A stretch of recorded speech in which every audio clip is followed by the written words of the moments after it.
Yes, welcome everybody. To Thought that was weird. Thrash K Shoe here, and then we have Mr. Kuya DK killing it in Shadow of the Colossus. What's And up? right on. And then yeah, we're gonna be talking some Hyperion today. This is part two, or are we calling? Are we? I probably shouldn't say part two. This is the next Well, session of yeah. of these talks about Hyperion. As Um, far as as far as our output is concerned, yes, this is part two of our conversation. yes, We're yeah. going to talk about chapters 3 and 4.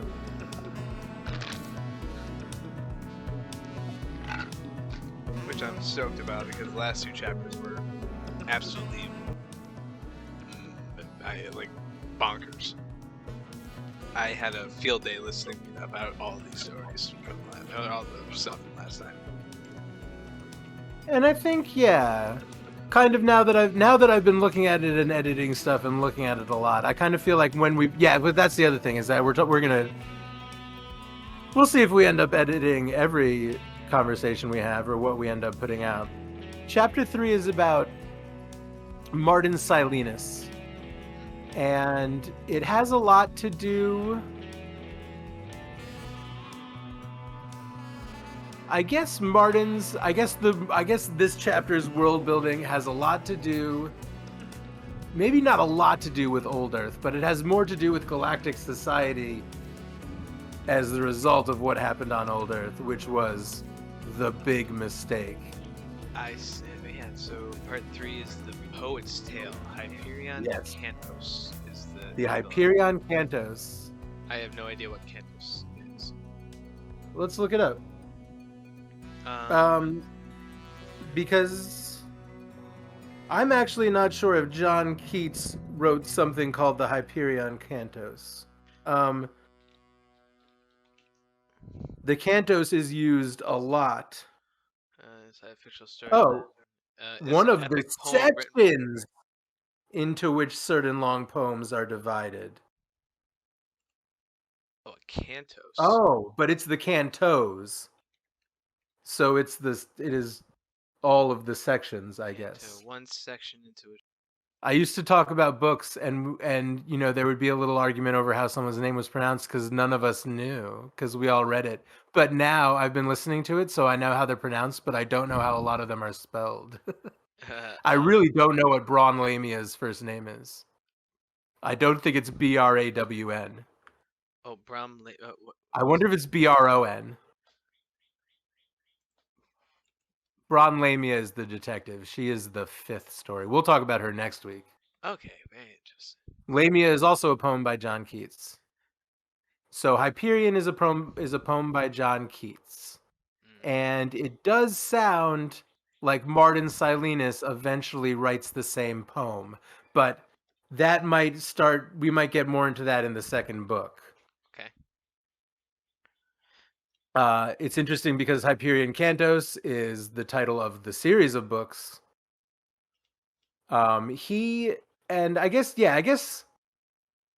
it's interesting now that I know it kind of means verses, because he writes a piece of work called his Cantos. Maybe I should start at the beginning.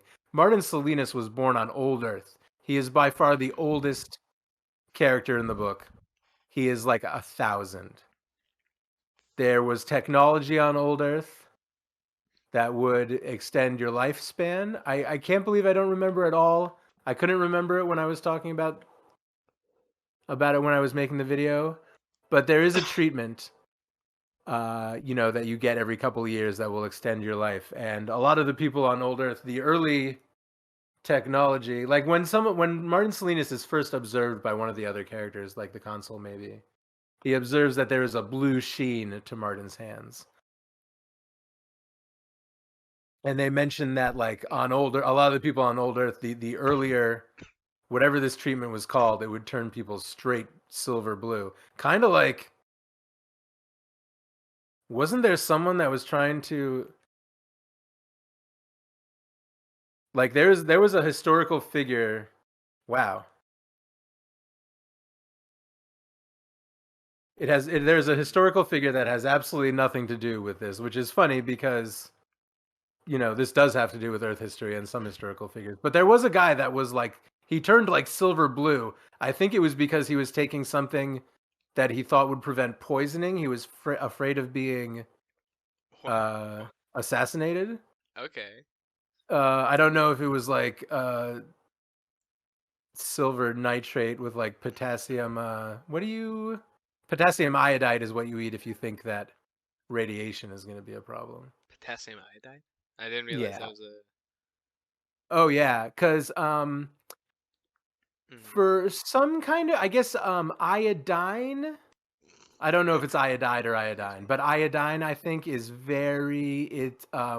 like radiation will hang out in iodine, like it'll stick to it.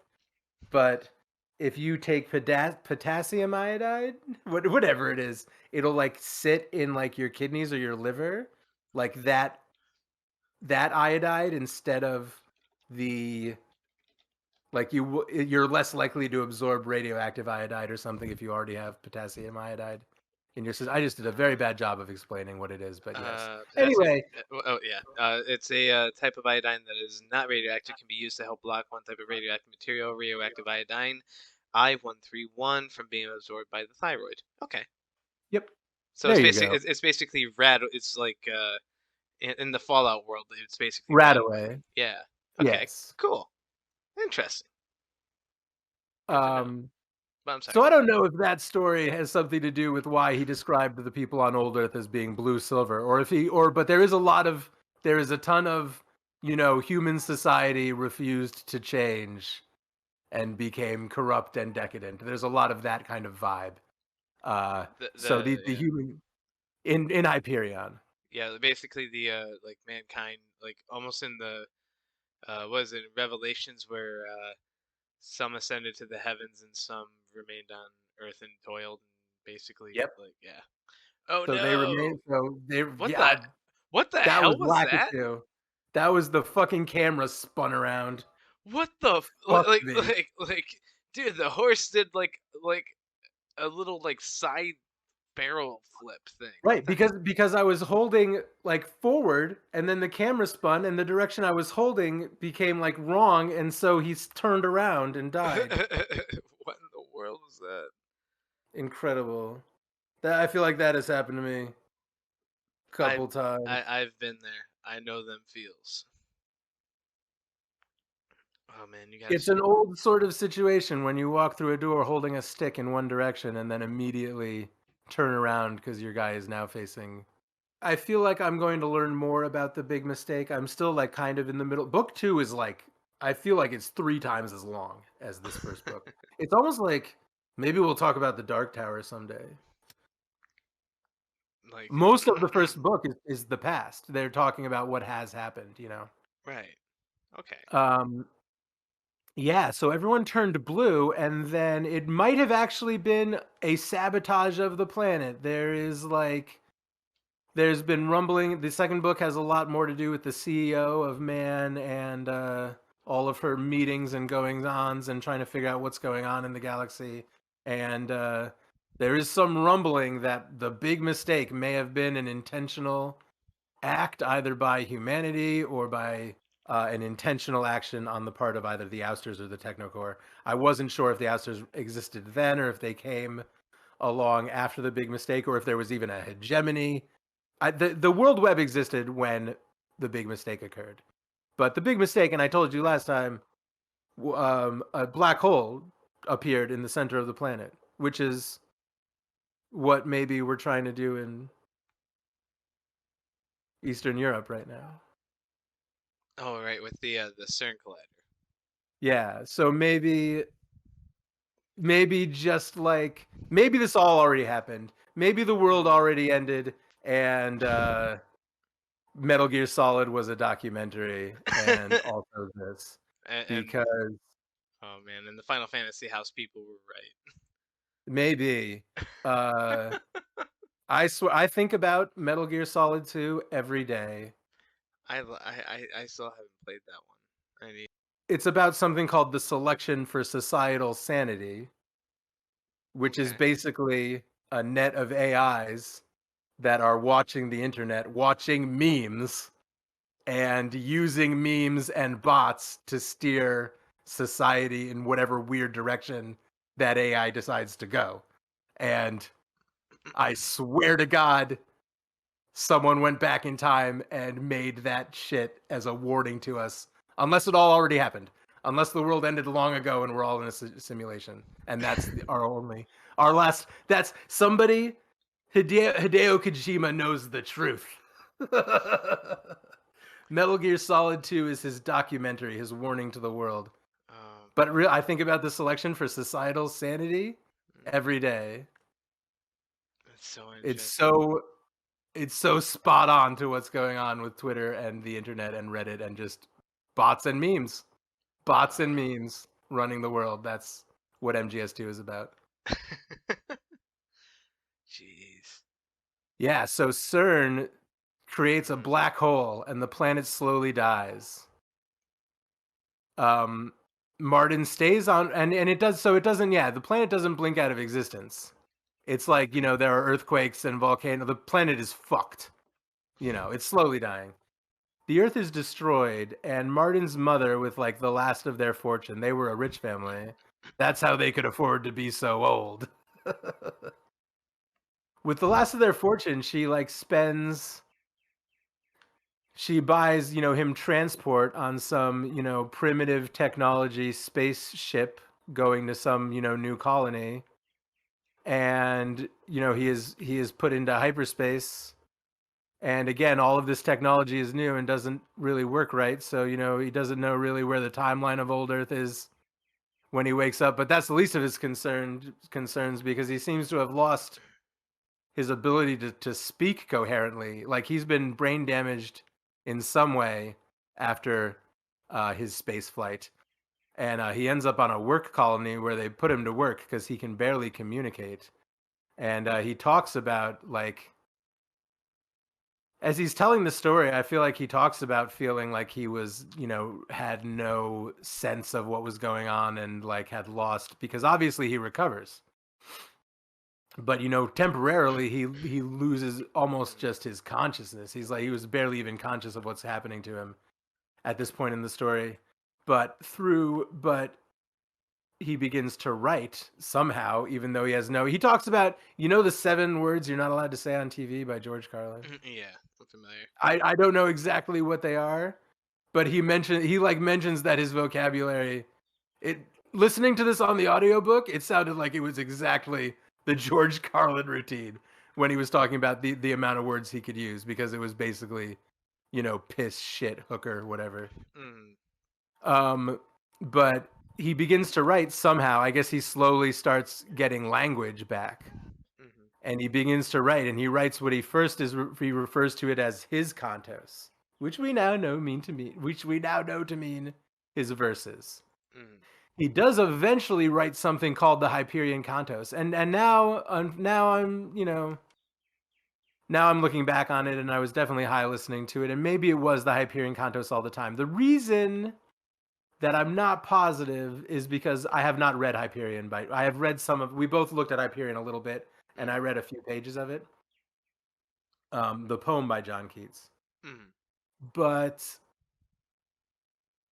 the cantos that Martin Silenus is writing ends up having very specific details in it about the Shrike and about the planet Hyperion. So that's why I'm not really concerned if he's meant to like be channeling John Keats in some way. right. Because at another point he talks about how in his poem, the Hyperion Cantos, Pluto's hanging out with all the other old gods and they're talking about the fall of the Titans, which is what John Keats' Hyperion is about. So anyway, he finally gets off this work colony, finally regains his sense. He writes this epic poem, the Hyperion Cantos, and he goes back to the world web, which now exists. So, I mean, I really would like to know what the timeline is because it seemed maybe they stayed on old Earth so long that the only way to get off was through, the older type of space travel, which was, hypersleep and spaceships and time debt. Um, so he wants to publish his cantos that he's written, but Mm, this publisher he meets, who also becomes a little bit. She's also a very old Earth type of lady who has remained eternally young through this treatment that they've received. She's like, there's no way this fucking poem is gonna sell. You were on old Earth. Write a novel about old Earth. Write a series about things that happened towards the end, and we can sell it saying that you were one of the last survivors on old Earth, and you went through this horrible experience, and now you're back among the world web, and Right. here are some of your stories. So he writes a fiction novel. He writes a pulp fiction fantasy novel about some stuff that happened on old Earth, and it's a fucking hit. A lot of the sort of personal horror of this one kind of hits true to home in that people are going to eat your shit. They're going to eat your shit right up. But anything you actually put time into and care about, no one is going to care about. That old fear and that old chestnut, that's where he kind of ends up. And he ends up writing a whole series of these books that he hates. And he hates doing it and he hates working on it. I'm going to try to jump across that bridge again. Let's see if I can just not even press on the stick. Okay. Okay. Poor Aggro. Aggro survives. Spoilers. Um yeah, so There you eventually go. he can't handle it. He can't handle the fame. He can't handle knowing that no one cares about this truth that he has written down in the Hyperion Cantos. Hmm. So he goes to Hyperion. And again, this guy is so old. He goes to Hyperion, and this is like an earlier age of Hyperion. This is the age where Hyperion was first being settled. One of the first people to build or to settle on Hyperion was this guy called Sad King Billy, Hmm. who has got a lot of commisery and sympathy for Martin's situation. Hmm. Sad King Billy builds the city of poets on Hyperion. As you know, or as I told you, the most major city on Hyperion is Keats. In the present day, in the time that this is occurring, where our pilgrims who are on Hyperion currently, Hmm. they arrived at Keats and set out from Keats. But there's a city called the City of Poets, and it is Okay. deserted. It's an empty ghost city, and that's the remains of the city that Sad King Billy founded when he traveled to Hyperion with Martin Silenus, the poet, who had become famous writing trash novels. They build this city, and Sad King Billy's dream is to found this place at the edges of known of at the edges of mankind's domain, where they can live close to the wilderness and just create art and not read Facebook and Twitter all day, and live close to the earth. Well, I guess Hyperion, the earth, Mhm. is a distant forgotten memory at this point. Right. Wow. He starts working on his poem again, and he finds that he is inspired to write of the Shrike. And at this point, the Shrike is really unknown of. Like in the Hmm. current time period, during the final Shrike pilgrimage, I mentioned that the Shrike has been like, it has left the time tombs and is like destroying whole towns and stuff. Like it's on a rampage now. But at this point, they might not have even known that there was this creature on the planet at this point when the city of poets was being built.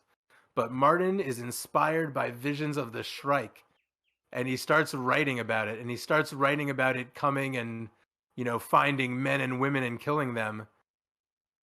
Sad King Billy has access to these writings, and he starts realizing that when Martin Silenus writes in detail about a graphic gory murder done by the Shrike, that murder does actually occur in the city of poets on the same evening. Wow.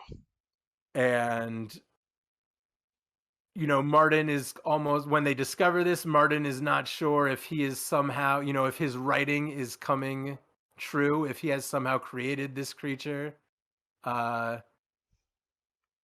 he does eventually understand that it is moving backwards through time and has this weird time effect on it. So, but he starts believing almost that, he has written this cantos to completion eventually in the future, and somehow it has caused this creature to come into being. The being is now moving backwards in time and following the instructions that he wrote for it in the Hyperion Cantos. So Billy is like, you What? gotta fucking stop.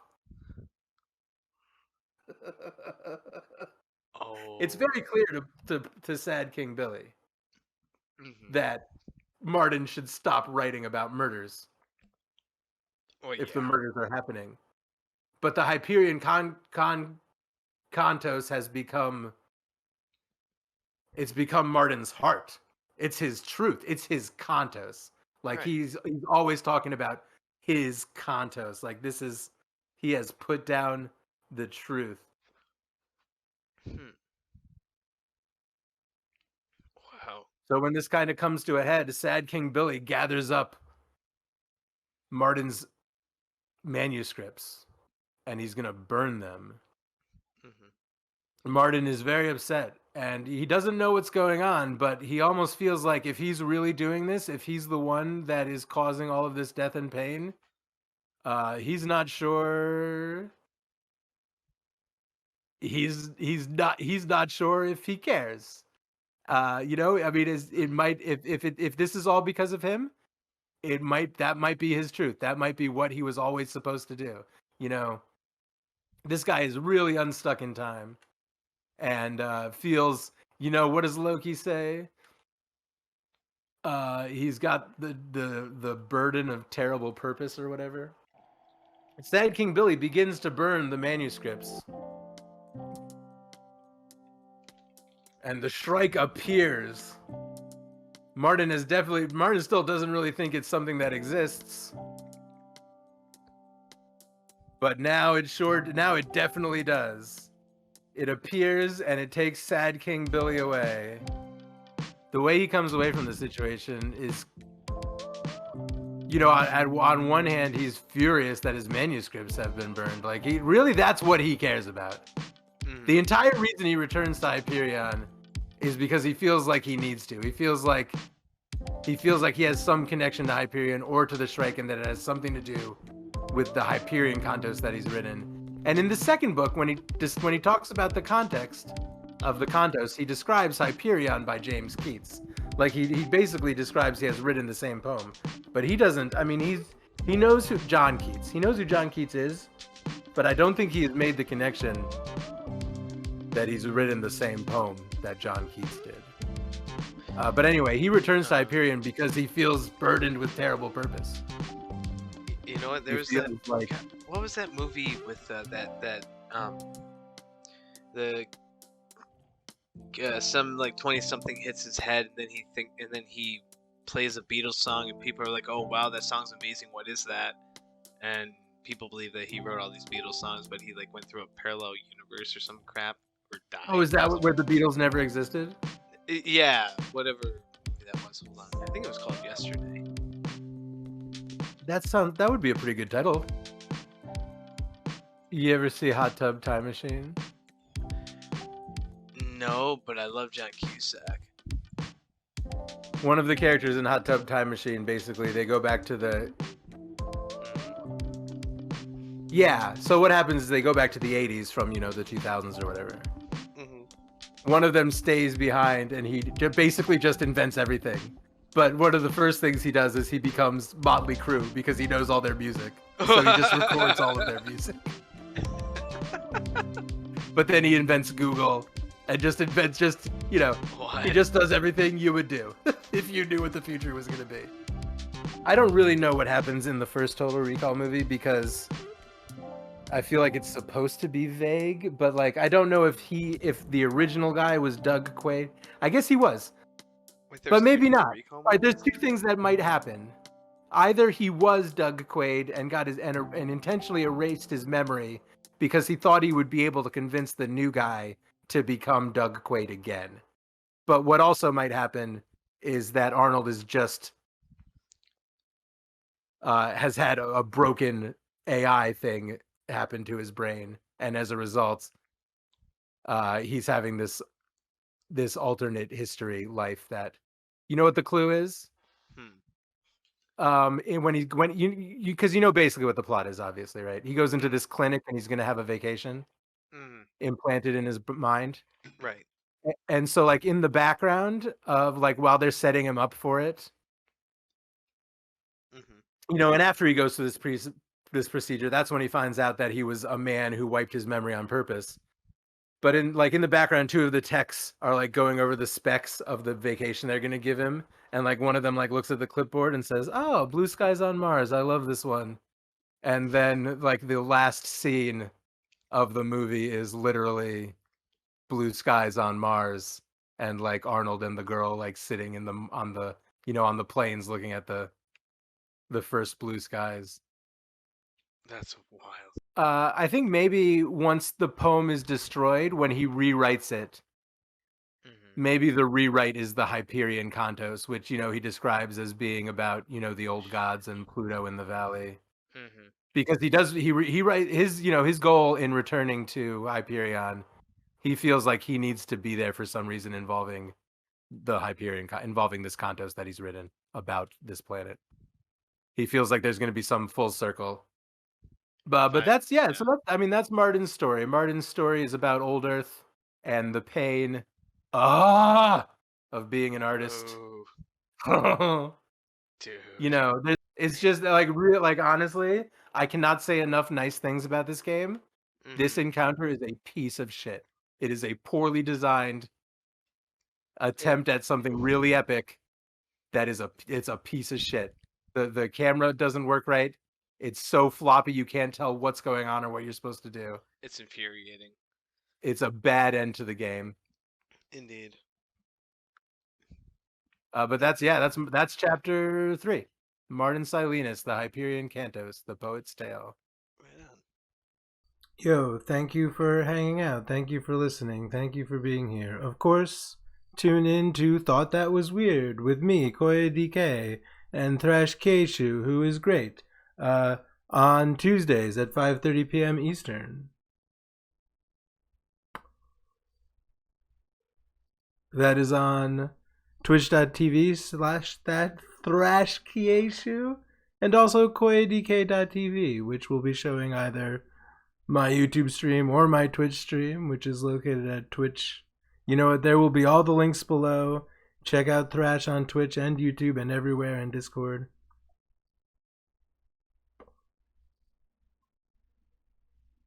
I don't know if I said it, but there will be 8 episodes of this, and then I have a couple more 8 episodes of Thought That Was Weird Hyperion. And then I have a few things that are not a few solo videos I'm going to be putting out. I think I will be putting out one video a week kind of moving forward now that I've found sort of my flow. Check all of my shit out on koyadk.tv. I have a Patreon where you can see edited videos of me and my mom making soap. All of my soap making editing content, which really is leading to me hopefully talking about pop culture more, which is kind of what I want to do. And I guess also talk about myself. Thanks for tuning in. Tuesdays 5:30 p.m. Catch me in Thrash. Twitch.tv/Thrash Keishu. Links below. koyadk.tv. Thank you.